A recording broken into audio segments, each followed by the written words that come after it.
బీసీలకు 42% రిజర్వేషన్లు కల్పించి స్థానిక సంస్థలకు వెళ్ళాలని తెలంగాణ ప్రభుత్వం చూస్తుంది. అందులో భాగంగా ప్రత్యేకమైన జీవో విడుదల చేయడానికి సిద్ధమవుతుంది. ఇప్పటికే ఒకవైపు జీవో గురించి చర్చ నడుస్తుంది, మరోవైపు ఇప్పటికే కోర్టులో కూడా పిటిషన్లు కూడా మొదలయ్యాయి. ఒకవైపు జీవో రాముందు కంటే ముందు మరి ఈ నేపథ్యంలో జీవో నిలబడుతుందా? ముందు ఇప్పుడున్న పరిస్థితిలో సుప్రీంకోర్టు నిబంధనలు ఏంటి, అలాగే బీసీ సంఘం నాయకులు ఏం చెప్తున్నారో తెలుసుకునే ప్రయత్నం చేద్దాం. మనతో పాటు బీసీ సంఘం నాయకులు జాజుల శ్రీనివాస్ గౌడ్ గారు ఉన్నారు. ముందుగా ఒకవైపు ప్రభుత్వం సిద్ధమవుతుంది, ఎన్నికల కోసము అన్నట్టుగా అంతా ఇంటర్నల్గా చేయాల్సిన ప్రాసెస్ అంతా నడుస్తుంది. ఇలాంటి సందర్భంలో జీవో విడుదల చేస్తే నిలబడే పరిస్థితి సుప్రీంకోర్టు నిబంధనల ప్రకారం ఉంటుందనుకుంటున్నారా? ఇలాంటి సందర్భంలో ఎట్లా ప్రభుత్వం ముందడుగు వేస్తే బాగుంటుంది అనుకుంటున్నారు? ఇప్పుడు 100% నిలబడుతుంది. ఎందుకు నిలబడదు? సుప్రీంకోర్టు ప్రత్యేకమైన పరిస్థితుల లోపల ఒకవేళ సమగ్రమైనటువంటి ఎంపారికల్ డేటా ఉంటే ఆ డేటా ప్రకారం రిజర్వేషన్లు పెంచుకోవచ్చు అని చెప్పి ఎప్పుడైతే ఇందిరాసాని కేసులో 50% రిజర్వేషన్ పెట్టిందో అందులో ఒక మాట చెప్పింది. ఆ మాటను చెప్పకుండా 50% దాటొద్దు 50% దాటొద్దు అని అంటున్నారు. మరి ఈడబ్ల్యూఎస్ రిజర్వేషన్లు అగ్రవర్ణాలకు రిజర్వేషన్లు పెడితే 50% దాటొద్దా? అవి రిజర్వేషన్లు కావా? ఈడబ్ల్యూఎస్ రిజర్వేషన్లు ఏమో రిజర్వేషన్లు కావు. బీసీ రిజర్వేషన్లు పెడితే మాత్రం ఎవరి కంటికి ఈడబ్ల్యూఎస్ రిజర్వేషన్లు పెడితే ఓ కంటికి కనపడదు. కానీ ఈ బీసీ రిజర్వేషన్ రాగానే అందరికీ 50% సీలింగ్ గుర్తొస్తుంది. నేను అంటున్నా ఇలా కోర్టులకు కూడా మేము అప్పీల్ చేస్తాం, కోర్టులో కూడా పోరాటం చేస్తాం.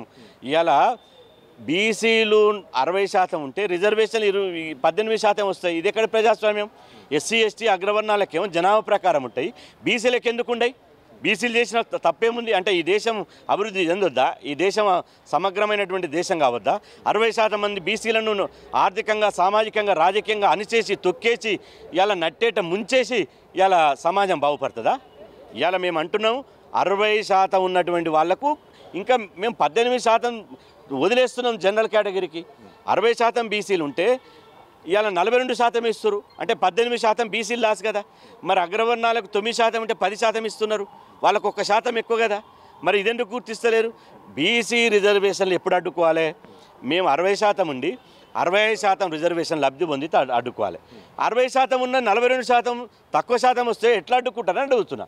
ఏ కోర్టులు అడ్డుకుంటే చూస్తాం, కోర్టులలో కూడా పోరాటం చేస్తాం. ఉరిశిక్ష ఇస్తారా కోర్టులు? ఎంపారికల్ డేటా ఉంది. మేము సర్పంచ్లు కాలేదు, ఎంపీడీసీలు కాలేదు, జిల్లా పరిషత్ చైర్మన్లు కాలేదు, మేము ఎమ్మెల్యేలు లేదు. 136 కులాలు, 60% జనాభా, 17 మంది ఎమ్మెల్యేలు లేరు, ఎంపీలు 3 ఎంపీలు లేరు, కేంద్ర మంత్రులు లేరు, ఇంతవరకు ముఖ్యమంత్రి కాలే. అంటే మేము బీసీలో ఉట్టడమే శాపం అయిపోయిందా? మేము ముఖ్యమంత్రులు కావద్దా? ఎమ్మెల్యేలు కావద్దా? సర్పంచ్లం కావద్దా? మీ తాత జాగీరా, మీ సొత్తా? కాబట్టి ఖచ్చితంగా మా వాటా మర్యాద మాకు ఇవ్వాలి.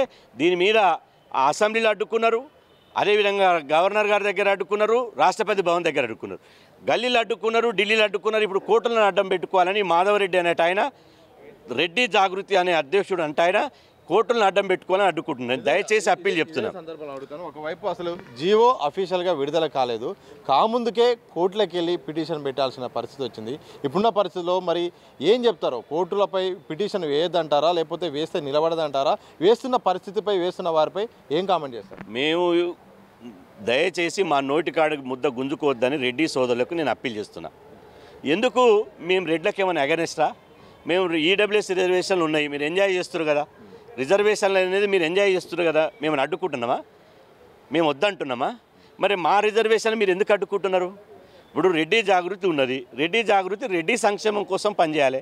రెడ్డిలో కూడా గొప్ప నాయకులు ఉన్నారు, పోరాటం చేసిన వాళ్ళు ఉన్నారు, పేదల కోసం ప్రాణాలు ఇచ్చిన వాళ్ళు ఉన్నారు, తమ రక్తాన్ని ధారపోసిన వాళ్ళు ఉన్నారు, 10 మందికి పట్టడన్నం పెట్టే వాళ్ళు ఉన్నారు, 10 మందికి సేవ చేసే వాళ్ళు ఉన్నారు. అట్లాంటి మంచి ఉన్నటువంటి రెడ్లను ఎందుకు వాళ్ళ పేరు చెడగొడుతున్నారు? ఒకరో ఇద్దరో కోర్టుకు పోయి డబ్బులు ఉన్నాయని చెప్పి పెద్ద పెద్ద న్యాయవాదులను పెట్టుకుని వచ్చేటువంటి రిజర్వేషన్ ఫలాలను ఎందుకు అడ్డుకుంటున్నారు? మీకు మా రిజర్వేషన్ ఫలాలు అడ్డుకుంటే వచ్చే ప్రయోజనం మీకేముంటుంది? కాబట్టి రెడ్డి సోదరులకు నేను విజ్ఞప్తి చేస్తున్నా, దయచేసి మీటింగ్ పెట్టండి, రెడ్డి సంఘం మీటింగ్ పెట్టండి. మీరు నిజంగా బీసీల మీద ఏమాత్రం చిత్తశుద్ధి ఉన్నా, బీసీలు కూడా మీ సోదరులే అనుకుంటే మీరు దయచేసి ఒక పిలుపు ఇవ్వండి. బీసీ రిజర్వేషన్లు ఏ రెడ్డి సోదరుడు తెలంగాణ రాష్ట్రంలో అడ్డుకోవద్దని ఒక పిలుపు ఇవ్వండి. అప్పుడు మేము రెడ్లను మా గుండెల్లో పెట్టుకుంటాం. రెడ్డి సోదరులు నిజమైన బీసీలకు శ్రేయోభిలాషులు అనుకుంటాం. కానీ మీరు ఇవాళ కోర్టులకు పోయి రాష్ట్రపతి భవన్ ప్రభావితం చేసి, రాజ్భవన్ ప్రభావితం చేసి, చివరి కోర్టులకు పోయి తప్పుడు లెక్కలు చూపించి ఇవాళ అడ్డుకోవాలని చూస్తే ఊరుకుంటారా? బీసీలు అడ్డుకుంటే చూస్తూ ఊరుకుంటామా?